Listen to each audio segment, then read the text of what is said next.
So, hello everybody. Gavin Ortlund is pretty mad at Megan Basham. A lot of people are quite mad at Gavin Ortlund for being mad at Megan Basham. It's basically a soap opera for evangelicals. It's a ton of fun. It's a lot of drama. Everyone's getting very excited about it. As am I. I am picking a side. I am not staying in the middle on this one at all. I will tell you what side that is in a moment. It is okay to pick a side, especially when one is right and one is pretty wrong, to be honest, whether innocently so, we may see. But yeah, we're going to talk about it. My name is Jamie Bambrick, Editor-in-Chief for Clear Truth Media. Sorry that it's been a quiet couple of weeks. I've been travelling a lot, but I am now back, and as are my videos. So for those who don't know, Megan Basham is a journalist for the Daily Wire, best-selling author, and most prestigiously of all, of course, a contributor for us here at Clear Truth Media. Please put that front and centre of the CV, Megan. We will be sending around someone to give you the face tattoo, as you're now part of this gang, later this week. Anyway, she has released a book called Shepherds for Sale: How Evangelical Leaders Traded the Truth for a Leftist Agenda. And in chapter 1 of that book, not the intro, but the first chapter proper of the book, she talks about how big money from left-wing organisations was pumped into big-name evangelical institutions to shift their perspective and messaging on climate change. And the whole book is basically structured around that. It's just on different issues where this has happened. Now, towards the end of the book, she gives a critique of Gavin Ortlund. He's a well-known pastor, apologist, big YouTube channel. He's not someone I have followed super closely. What I have seen, I've been generally positive towards. I've seen some good stuff on Catholicism, other apologetics material. He also gave a positive review of one of my videos one time, and I'm basically just a fan of anybody who says anything nice to me. I'm very easily corrupted, okay? They wouldn't need to pay me money, they just need to be nice to me. But nonetheless, it turns out in some other areas, there's a bit more concern. I haven't done enough research, but I didn't have any pre-existing bias against him.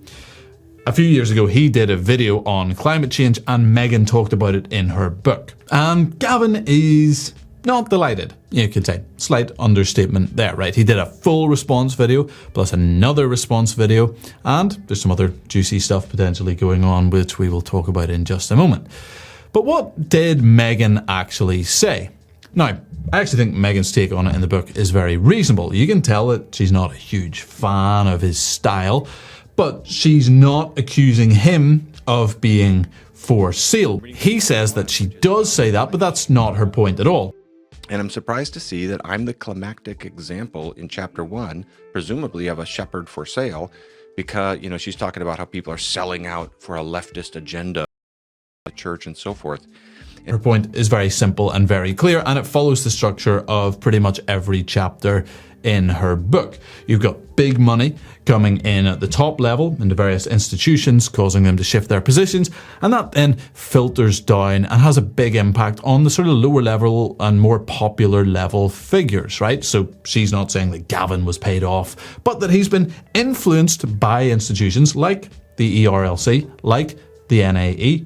They all have a lot of acronyms. It gets a bit confusing from time to time. But anyway, nonetheless, they got huge grant money to push these positions, and that worked its way out. And he is one of those people who has been influenced and then also passes on that influence on a more popular level. And basically all Megan did was talk about his video on this topic and unpack some of the more slightly concerning moments in what he said. But in his critique video of what she said, Gavin, I think, goes way too far. I think he really goes off the rails. And yes, he says it in a very calm manner, and he tries to say some nice things at the start, but if you look at the actual substance, I think it gives a very inaccurate impression for anyone who's read the book of what Megan was saying.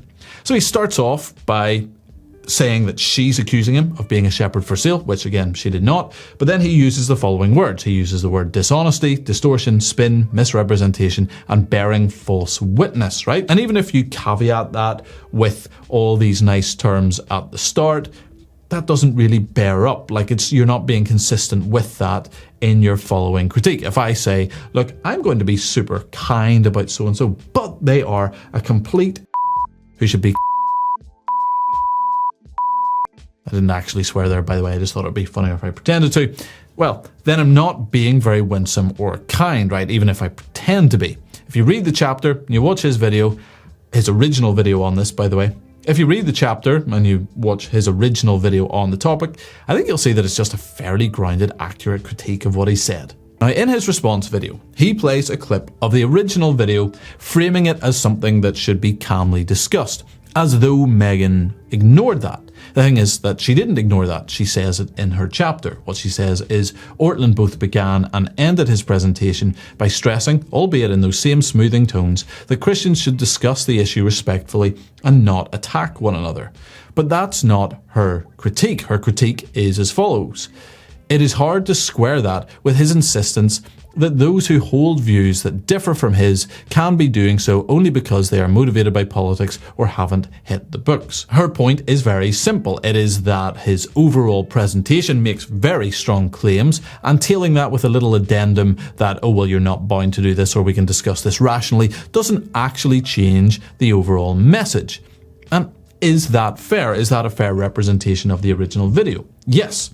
Ortlund in the original one says we can't not talk about it, so you're conscience bound to deal with this issue, that Christians should especially care about climate change, and that our Christian worldview is naturally inclined to find common cause with environmentalism. He also makes the claim that Christians pretty much only oppose this because of politics, not for any Christian reason. What he says is, evangelicals have tended to be politically conservative, and I think that is the single biggest factor for why more Christians aren't more active in leading the charge on something like climate change. So basically, if you follow the climate change narrative, you're being a good Christian. If you're against it, you are being political. And also he does go on to talk about them being fundamentally anti-science. Now, his only description of the opposing view is pictured in words such as fundamentalist, shooting from the hip, dismissed for socio-political reasons, and political liberalism, right? So he strawmans the other side and gives a reflection of per character and per intellect on anybody who disagrees with him on this issue. And this is the point that Megan makes, and it's pretty irrefutable. Even if I tell you, right, imagine we have a disagreement, and I tell you, you're totally entitled to disagree with me, okay? If you do, you're basically a cross between Hitler and Derek Zoolander, but you are entitled to be that. Well, that's not actually giving much room for disagreement. He also misconstrues her in a few other ways. He really focuses on a sentence where Megan says it is wrong for pastors and Christian leaders to make agreement on environmental policies a test of biblical faithfulness.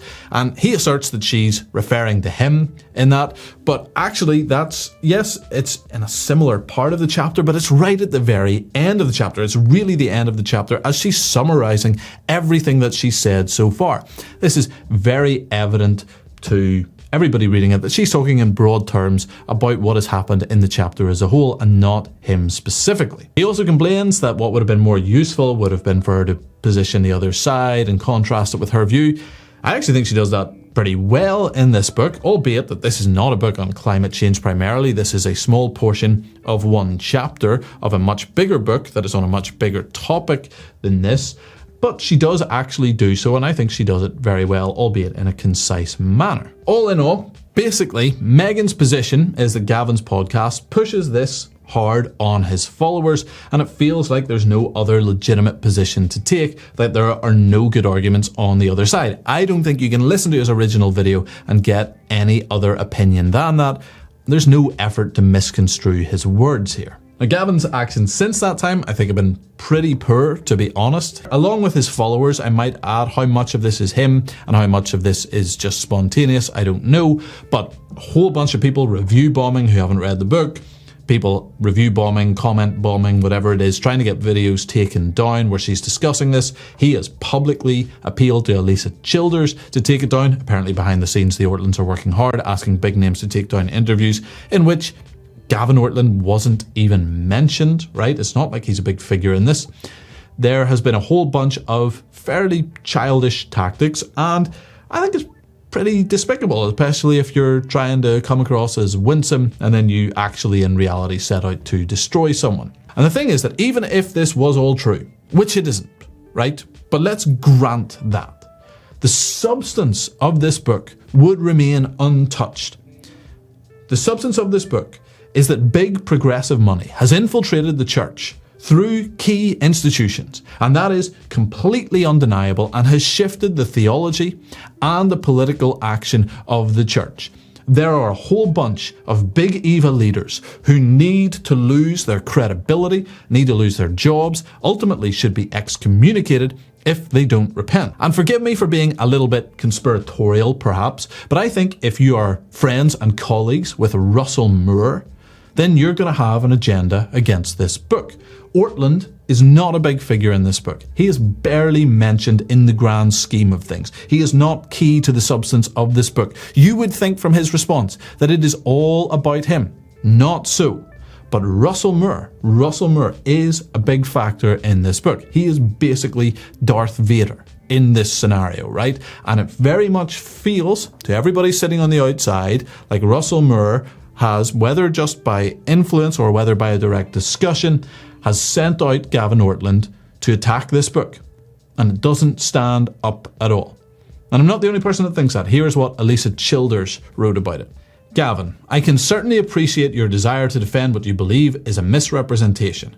However, I would challenge everyone who is commenting not only to watch your videos, but also read Megan's book and decide for themselves. You're actually a very minor player in the book. She didn't call into question your salvation or even your ministry. She didn't say you were paid off or were a wolf or a false teacher. She used you as an example of an evangelical leader who promoted climate change activism, which I think is fair. She didn't make a personal claim about what you did or didn't read. She was quoting Beisner. By the way, I think that's a weak point in the book. That shouldn't have been in there. Someone else's opinion of what someone else has done is not particularly helpful, so that's actually a valid critique, but it's so minor it doesn't even really bear repeating. That was clearly presented as his opinion. With everything in context, I believe she analysed you correctly. And she goes on from there. I think Gavin is making a moral error in his response. And this book is really damning. It is a damning indictment of how our institutions have moved to the left. It is truly excellent.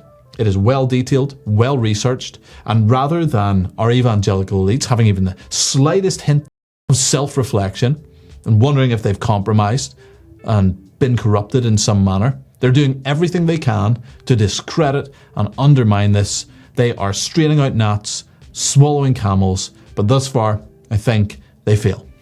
Thank you so much for watching this video. If you liked it, do we smash the like button here? No, the like button, I don't think it's actually said anything bad about you ever. You don't need to hit it. Just tap it. It's perfectly fine. It will work just the same. Subscribe, all of that. Go over to cleartruthmedia.com where you can read more about this book. I'll link some links below and you can find out all of the drama there. Support through wearecontramundum.com, and if you are on YouTube, next video.